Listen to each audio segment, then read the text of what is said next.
শুনো বৌমা, তুমি নতুন আসছো, তোমাকে সবকিছু বুঝাই দেই। ঠিক আছে। জি আম্মা বলেন।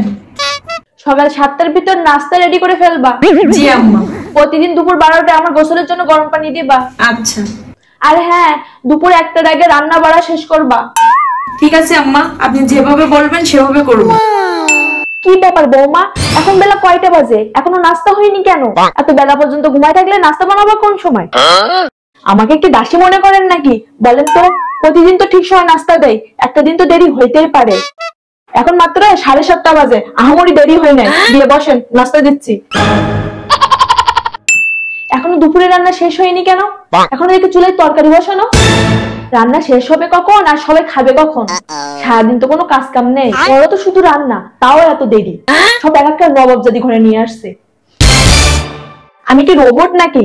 এতজন মানুষের রান্না এক হাতে করলে তো একটু সময় লাগবেই। আচ্ছা। আপনি তো এসে আমার হাতের কাছে একটু সাহায্য করলে তো হয়, সেটা তো করেন না। শুধু বসে বসে হুকুম করেন, যখন রান্না শেষ হবে তখন সবাই খাবে। এত ব্যস্ত হলে হবে না, যার সমস্যা হবে সে এসে রান্না করে খাবে।